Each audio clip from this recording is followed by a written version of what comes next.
Okay, this is chapter 15 of The Breadwinner, which is the last chapter. So this is the end of the book. The man who came back from prison was barely recognizable, but Parvana knew who he was. Although his white shalwar kameez was now gray and tattered, although his face was drawn and pale, he was still her father. Parvana clung to him so tightly she had to be pulled away by Mrs. Weira so that her father could lie down. We found him on the ground outside the prison, one of the men who had brought him home said to Mrs. Weira. The Taliban released him, but he was unable to go anywhere on his own. He told us where he lived, so my friend and I put him on our Karachi and brought him here. And if you remember, the Karachi is the cart on wheels that's pushed by hand, used to sell things in the market. Parvana was down in the tow shack with her father, clinging to him and weeping. She knew that the men stayed to tea, but it wasn't until they were getting up to leave to make it back to their homes before curfew that she remembered her manners. She got to her feet. Thank you for bringing my father back, she said. The men left. Parvana started to lie back down beside her father, but Mrs. Ware stopped her. Let him rest. There will be time to talk tomorrow. Parvana obeyed, but it took days of Mrs. Ware's careful nursing before father even started to get well. Most of the time he was too ill and weary to talk, and he coughed a lot. That prison must have been cold and damp, Mrs. Ware said. Parvana helped her make a broth and fed it to her father hot off a spoon until he was able to sit and eat. Now you are both my daughter and my son, father said when he was well enough to notice her new appearance. He rubbed his hand over her cropped hair and smiled. Parvana made many, many trips to the water tap. Father had been beaten badly, and the poultice bandages Mrs. Ware put over his wounds had to be changed and washed frequently. Homa helped too, mostly by keeping Mrs. Ware's granddaughter quiet so father could rest. Parvana didn't mind that he was unable to talk right away. She was overjoyed just to have him home. She spent her days earning money and her evenings helping Mrs. Ware. When her father felt better, she would read to him from his books. Homa knew some English from studying it in school, and one day Parvana came home from work to hear Homa and father talking English to each other. Homa hesitated a lot, but father's words flowed smoothly into each other. Did you bring us home another educated woman today? Father asked Parvana, smiling. No, father, Parvana replied. I just brought home onions. For some reason, everyone thought that was funny, and there was laughter in Parvana's home for the first time since her father's arrest. One thing in her life had been repaired. Her father was home now. Maybe the rest of the family would come back too. Parvana was filled with hope. In the market, she chased after customers, just like the real boys did. Mrs. Weir suggested some medicine for father, and Parvana worked and worked until she had earned the money to buy it. It seemed to help. I feel like I'm working for something now, she told Shazia one day as she walked around looking for customers. I'm working to get my family back. I'm working for something too, Shazia said. I'm working to get away from Afghanistan. Won't you miss your family? Parvana asked.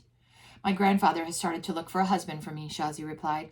I overheard him talking to my grandmother. He said I should get married soon, that since I'm so young I'll fetch a good bride price, and they will have lots of money to live on. Won't your mother stop him? What could she do? She has to live with them. She has nowhere else to go. Shazia stopped walking and looked at Parvana. I can't be married. I won't be married. How will your mother manage without you there? How will she eat? What can I do? Shazia asked, the question coming out as a wail. If I stay here and get married, my life will be over. If I leave, maybe I'll have a chance. There must be some place in this world where I can live. Am I wrong to think like this? She wiped the tears from her face. What else can I do? Parvana didn't know how to comfort her friend. One day Mrs. Weir had a visitor, a member of the women's group who had just come out of Mazar. Parvana was at work, but father told her about the visit that evening. A lot of people had fled Mazar, he said. They are staying in a refugee camps outside the city. Is that where mother is? It's possible. We won't know unless we go to the camps and look. How can we do that? Are you well enough to travel? I will never be well enough, father said, but we should go anyway. When do we leave? Parvana asked. As soon as I can arrange transport. Can you carry a message for me for the men who brought me home from prison? I think, with their help, we can be on our way in a couple of weeks. Parvana had been wanting to ask her father something for a while. Why did the Taliban let you go? I don't know why they arrested me. How would I know why they let me go? Parvana would have to be satisfied with that for an answer. Her life was about to change again. She was surprised at how calm she felt. She decided it was because her father was back. We'll find them, Parvana said with complete confidence. We'll find them and bring them home. Mrs. Wira was going to Pakistan. Homa will come with me. We'll put her to work there. They were going to link up with the members of the women's group who were organizing Afghan women in exile. Where will you stay? I have a cousin in one of the camps, Mrs. Wira replied. She has been wanting me to come and live with her. Is there a school there? If there isn't, we'll start one. Life is very difficult for Afghans in Pakistan. There is a lot of work to do. Parvana had an idea. Take Shazia with you. Shazia? She wants to leave. She hates it here. Couldn't she go with you? She could be your escort. Shazia has family here. Do you mean to say she would just leave her family? Desert the team just because the game is rough? Parvana said no more. In a way, Mrs. Wera was right. That was what Shazia was doing. But Shazia was also right. Didn't she have a right to seek out a better life? Parvana couldn't decide who was more right. A few days before they were to leave for Mazar, Parvana was sitting on her blanket in the marketplace when something hit her on the head. It was a tiny camel made out of beads. The window woman was still alive. She was all right, or at least well enough to let Parvana know she was still there. Parvana wanted to jump up and down and dance. She wanted to yell and wave at the painted window. Instead, she sat quietly and tried to think of a way to say goodbye. She was almost home that afternoon when she thought of a way. Heading back to the market after lunch, she carefully dug up some wildflowers that were growing among the bombed-out ruins. She had seen them growing there in other years and hoped she was right in thinking they were the kind that grew year after year. If she planted the flowers in the spot where she usually put her blanket, the window woman would know she wasn't coming back. The flowers would be something pretty to look at. She hoped they would make a good present. In her spot in the market, Parvana dug up the hard soil first by pounding it in with her ankle. She used her hands too, as well as a rock she found nearby. The men and boys in the market gathered around to watch her. Anything different was entertainment. Those flowers won't grow in that soil, someone said. There are no nutrients in it. Even if they grow, they will be trampled. The marketplace is no spot for flowers. Why are you planting them there? Though the voices of derision came another voice. Do none of you appreciate nature? This boy has undertaken to bring a bit of beauty into our gray marketplace, and do you thank him? Do you help him? An old man pushed his way to the front of the little gathering. With difficulty, he knelt down to help Parvana plant the flowers. Afghans love beautiful things, he said, but we have seen so much ugliness we sometimes forget how wonderful a thing like a flower is. He asked one of the boys hovering nearby for some water from the tea shop. It was fetched, and he poured it around the flowers, soaking the earth around them. The plants had wilted. They didn't stand up properly. Are they dead? Parvana asked. No, not dead. They may look scraggly and dying now, he said, but the roots are good. When the time is right, these roots will support plants that are healthy and strong. He gave the earth a final pat, and Parvana and one of the others helped him up. He smiled once more at Parvana, then walked away. Parvana waited by her flowers until the crowd had gone. When she was sure no one was watching, she looked up at the window and waved a quick goodbye. She wasn't sure, but she thought she saw someone wave back. 2 days later, they were ready to leave. They were going to travel by truck, just as the rest of the family had done. Am I traveling as your son or your daughter? Parvana asked father. Either one. You decide, my little Malali. Look at what's here, Mrs. Wera said. After making sure the coast was clear, she took several copies of Mother's magazine out from under her burqa. Isn't it beautiful? Parvana flipped through the magazine quickly before hiding it again. It's wonderful, she said. Tell your mother that copies are being sent out to women all over the world. She has helped to let the world know what is happening in Afghanistan. Be sure you tell her that. What she did was very important. And tell her we need her back to work on the next issue. I'll tell her. She gave Mrs. Wera a huge hug. Both Mrs. Wera and Homo were wearing burqas, but she could tell by hugging them who was who. It was time to leave. Suddenly, just as the truck was ready to pull out into the road, Shazia appeared. You made it, Parvana said, hugging her friend. Goodbye, Parvana, Shazia said. She handed Parvana a bag of dried apricots. I'm leaving soon too. I met some nomads who will take me to Pakistan as a shepherd. I'm not waiting until next spring. It would be too lonely here without you. Parvana didn't want to say goodbye. When will we see each other again? She asked in panic. How will we keep in touch? I've got it all figured out, Shazia said. We'll meet again on the first day of spring, 20 years from now. All right, where? The top of the Eiffel Tower in Paris. I told you I was going to France. Parvana laughed. I'll be there, she said. We won't say goodbye then. We'll just say so long for now. Until next time, Shazia said. Parvana hugged her friend one last time, then climbed into the truck. They waved to each other as the truck rolled away. 20 years from now, Parvana thought, what would happen in those 20 years? Would she still be in Afghanistan? Would Afghanistan finally have peace? Would she go back to school, have a job, or be married? The future stretched unknown down the road in front of her. Her mother was somewhere ahead with her sisters and brother.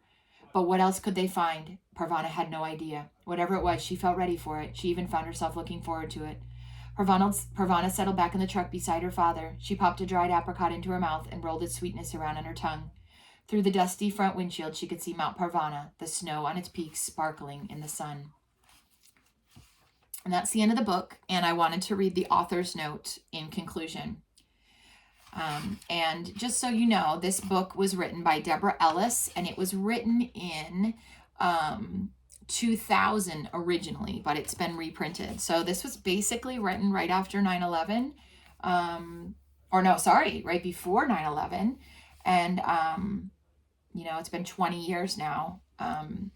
more than 20 years since the book was written, and not much has changed. So that's really hard. Afghanistan is a small country that acts as a bridge between Central Asia and South Asia. It has been invaded by Alexander the Great, the Mongol Empire, the British, and the Soviet Union. The Soviets invaded in 1979 when American-backed fighters rose up against the Soviet-supported government. The invasion kicked off a decade of brutality. Many of the military groups who opposed the Soviets were backed by the United States and other Western nations, even though these groups were not at all interested in achieving basic human rights for the Afghan people. The fighting was fierce, cruel, and prolonged. After the Soviets were defeated in 1989, a civil war erupted as the many armed groups fought for control of the country. Millions of Afghans became refugees, moving into huge, impoverished refugee camps in Pakistan, Iran, and Russia. Many Afghans were killed, maimed, blinded, and orphaned. Many lost their minds from grief and terror. The Taliban Militia, one of the groups that the U.S. and Pakistan once funded, trained and armed, took control of the capital city of Kabul in September 1996. And then this was written in 2000. They imposed extremely restrictive laws, especially on girls and women. Schools for girls were closed down. Women were no longer allowed to work outside the home, and strict dress codes were enforced. Books were burned, television smashed, and music forbidden.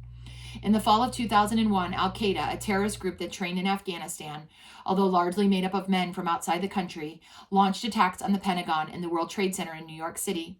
In response, the United States led a coalition of nations into bombing Afghanistan and drove the Taliban from power. Elections were held and a new government and constitution were set up. A number of schools for boys and girls were opened and women were allowed back into the workforce. Afghanistan is far from being a nation of peace. And of course, this recopy was in 2019.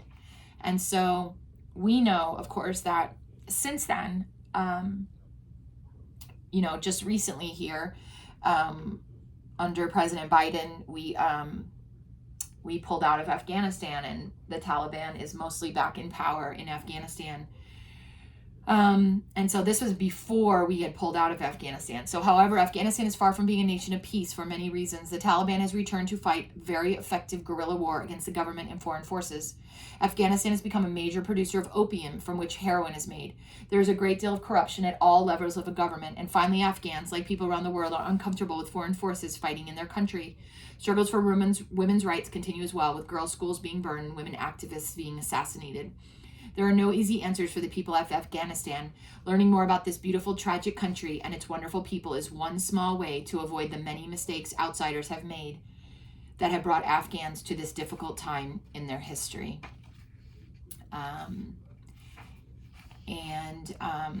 So she writes there is actually a sequel to The Breadwinner called Parvana's Journey. And it says here that a war is raging in Afghanistan as a coalition of Western forces try to oust the Taliban by bombing the country. Parvana's father has died, and her mother, sister, and brother have gone to a faraway wedding. Parvana doesn't know where they are. She just knows she has to find them.